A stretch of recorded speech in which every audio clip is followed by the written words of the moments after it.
Mwaramutse mwebwe mwese bakunze ibisabirizi telefone bakunzi b'urubuga canke imboneshakure Gitega Entertainment TV haba ku rubuga rwa Facebook hano kandi no ku murongo wa YouTube tubaha ikaze mu kiganiro kidasanzwe mu kiganiro twatunganijwe ikiganiro kiriko kirashanga kibiraho ku kigo kijejwe incanco mu gihugu c'u Burundi PV mu Mvunyafunyo ibiganiro by'ukurikirane dutunganya ku bw'incanco hanyuma kandi bigaheza bigaca mu binyamakuru kugira ngo dutange ubutumwa bweze bushikire abega b'incanco harimo abavyeyi n'ibibondo n'abo bose barakeneye incanco ni kumva kandi kugira ngo nabo izo ncanco zeze zishikire abo bazigenewe ikiganiro rero tuba twagituyemo abakozi batandukanye aho bose ico bashikiriza mu kiraro n'irya n'ino aho hose hakenewe amagara meza no gutera ku kamo kugira ngo nabona abo bagenewe incanco baheze bazironke turi kumwe na Ndayisenga Zabiro arongoye abaremesha kiyago bakurikira ivuriro ritoya rya Gitega ariko kandi nabo nyene imuremesha kiyago baramukwanikije n'abantu ikaze mu kiganiro ndabaramukije kandi murakoze turi kumwe kandi na Ngendankazi Marcelina nawe ni umwe mu bahuza abo muri quartier Magaraba mu gisagara ca Gitega ubwo bw'abahuza ndazana nuko umufisi ico guterera ku bw'incanco ku kwitera incanco ku bw'amagara meza Ngendankazi Marcelina ndakuramukije nasema kino kiganiro mwaramutse neza murakoze cyane kubihurira ati kuba kandi n'umuzi yashambagisha ikibondo ndi kugarura bwiwe nawe umuvyeyi ucandagisha ikibondo ndakuramukije ndabikaze mu kino kiganiro ndabaramukije murakoze kumakaze mu kino kiganiro tuvuga kandi n'umuvyeyi amwe mu gwaruka mw'ishengero ry'ivugabutumwa mu Burundi ishengero ry'abagenzi mu Burundi byose na leta ndakuramukije nanga mwikaze mu kiganiro urakoze cyane nanjye ndakuramukije cyane biranone inzige ngorane zishobora gushikira umwana ataronkejwe urucanco nahera kumenyesha kiyago ndetse bakabiro aho kandi abaremesha kiyago bakubwira ivuriro itwa rya Gitega n'abajambo murakoze ku jambo nk'uko bivuze urucanco ni ikintu gikomeye cyane ku bavyeyi bafise abana babo igihe rero abavyeyi badashobora gucandagisha abana babo ingaruka mbi zirahari nk'akarorero iyo utacandagishije umwana ashobora kurwara indwara y'agasamba arashobora kurwara indwara y'ubukangwe urumva rero mu gihe atacandagishije abana ingaruka ntizishobora kubura biranone iyo umwana ataronse izo ncanco nabutse ko ashobora kugira ingaruka mbi ku magara y'umwana ndetse bikagenda gute biramukora kwiki mu gihe izo ncanco atazirose kandi yagize nayo magara make ubwa mbere aragira ikibazo aguma agoragurika agira amagara make mbere bibaye na ngombwa izo ndwara zibasha kuza zikanamuhitana agapfa atopfuye ubwa mbere impfu ziraba nyinshi hama ikigira kabiri baravugwa cyane rwose hama leta ikahombera nabugiwe na leta ariyo ivuza abana batarakiza imyaka 5 ikabavuza ku buntu musanzwe itunga ry'igihugu rigasesagurwa biranone umwana ataronkejwe urucanco aragira ibibazo ashobora kugira ingorane ku bwanyu aho muherereye mubibona gute umwana atarose ntabwo zikwiriye aragwara ubuvuye akagwaza hanyuma ubishise no gupfa agapfa hanyuma kandi ingaruka kumenyesha kiyago Ndayisenga Zabiro mu ncanco ziri mu gihugu mu ishyirahamwe canke mu kigo kijejwe incanco mu gihugu hari incanco zishika kuri 12 mbega izo ncanco hari izo mubona koko umwana karose ashobora kugira ibibazo bikarije kuko zose zifite icyo zimara kuko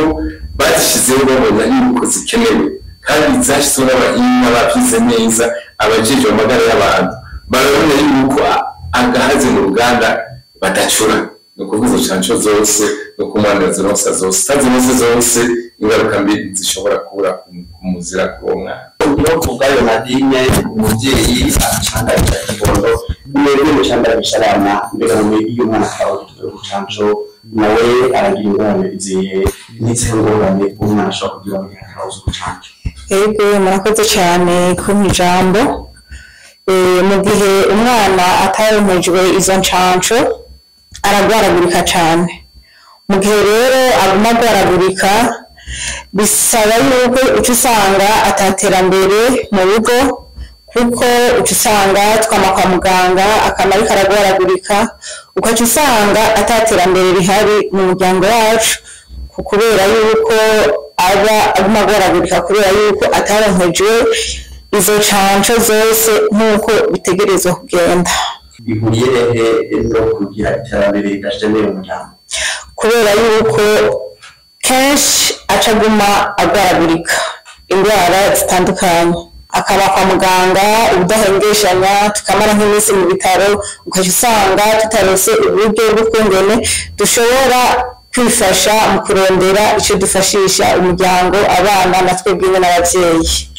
Margareta umubyeyi kandi ari mu rwaruka rw'ishengero ry'abagenzi mu Burundi, namwe mwebwe ubutumwa mu rushengero rw'umubyeyi n'akandi kamo muheza mugatera mu gihe hibonekeje ingorane zishikira abana bataronkejwe incanco? Urakoze cyane. Nk'uko bagiye babivuga, ibikunze kwibonekeza usanga nk'uko bagiye babivuga itunga ry'umuryango biragorana cyane kugira ngo umuryango ushobore gutera imbere. Biba bigoye kubera ko bama kwa muganga, bama kuvuza uwo mwana, kandi n'abandi bana baba bari muri uwo muryango urumva nabo nyine hariho ibyo badashobora kuronka kubera iki? Kubera hari n'undi mwana agwaragurika cyane kandi baca bitaho kuri wa mwana usanga yagwaye. Urakoze cyane kwishengero muhurira n'abandi bavyeyi n'urundi rwaruka, muheza mukababwira iki ku bw'izo ncanco ari ryo soko ry'amagara meza? Turabahimiriza cyane kujana abana. Iyo ugiye kwa muganga ukibaruka barakubwira cyangwa bakakwandikira ingene uza urasubiza uwo mwana kwa muganga kugira ngo ushobore kumucandagisha. Rero turabahimiriza cyane ko bokurikiza ivyo umuganga aba ariko barababwira, kubera ko ni inyungu yabo kandi ndetse n'inyungu k'ikibondo, kuko ikibondo uko twagiye tuvyumva iyo kironse urucanco ni vyiza cyane. Urakoze cyane. Reka rero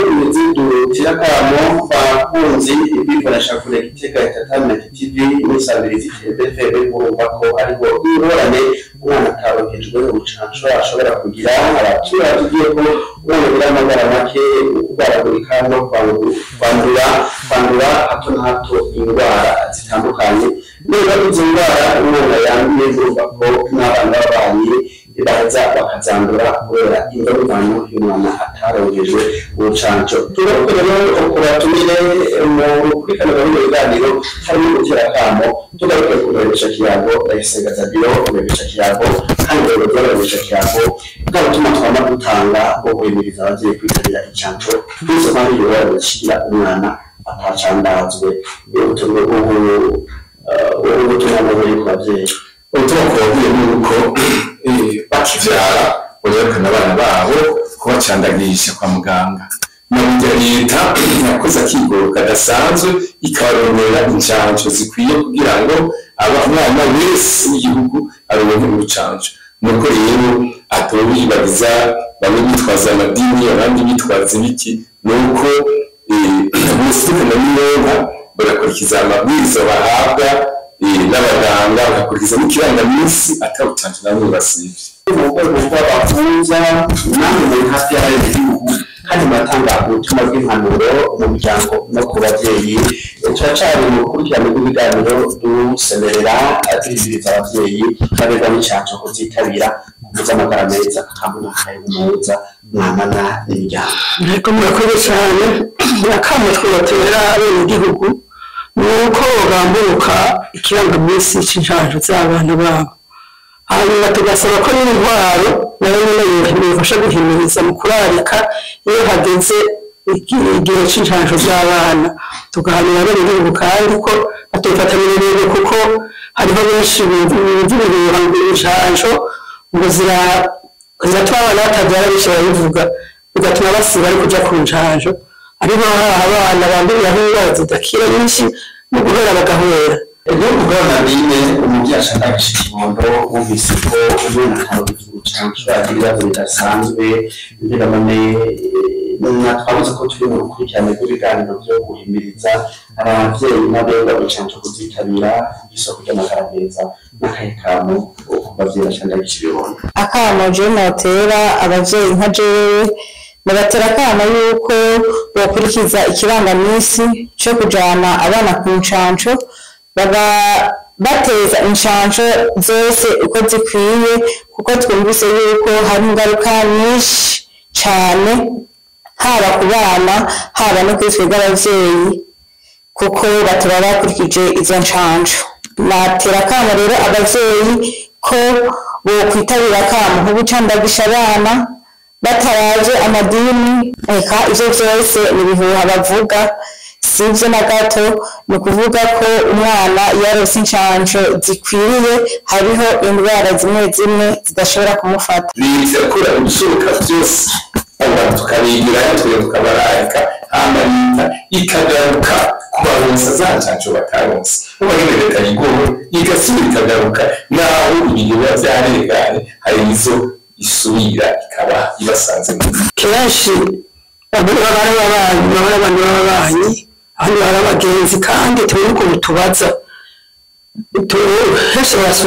turasuzuma tukaraba yuko turiya dutabo twabo bakoreramo badukoresha neza hanyuma dusanze atabandanije inshanco neza niko kuko nyene turabashikana kwa muganga hariho nabo duherekeza tukabashikana n'ubwo abana baronka inshanco kuko ni ku neza yabo ni ku neza y'igihugu cacu. Murakoze cyane. Murakoze cyane niho kujo madine yugize ikibazo biboneka ko ushobora gusiba ku nshanco ubwo none urahise ukabigenza gute ko bwawe n'intambamyi izihe ushobora kubona zoshobora gutuma ubwawe utaja umwana ku nshanco canke kumbura ku bwanyu birabashikira. Je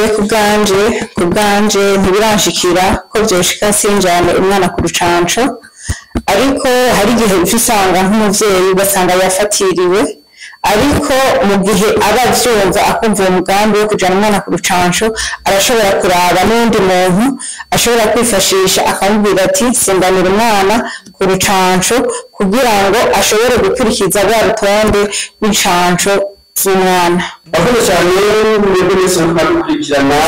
amakuru n'akaraganda y'imiganiro mishaka gusamiriza iterambere FM n'umuganisha kure Gitega Entertainment TV. Ni ikiganiro twatunganije ku ikigo kijejwe inshanco OTV wakiremesheje Jean Pierre Muzimana bari kumwe n'abatumire batandukanye bagize ico bashikiriza ku ngorane zishobora gushikira abana taronkeje inshanco. Bye bye.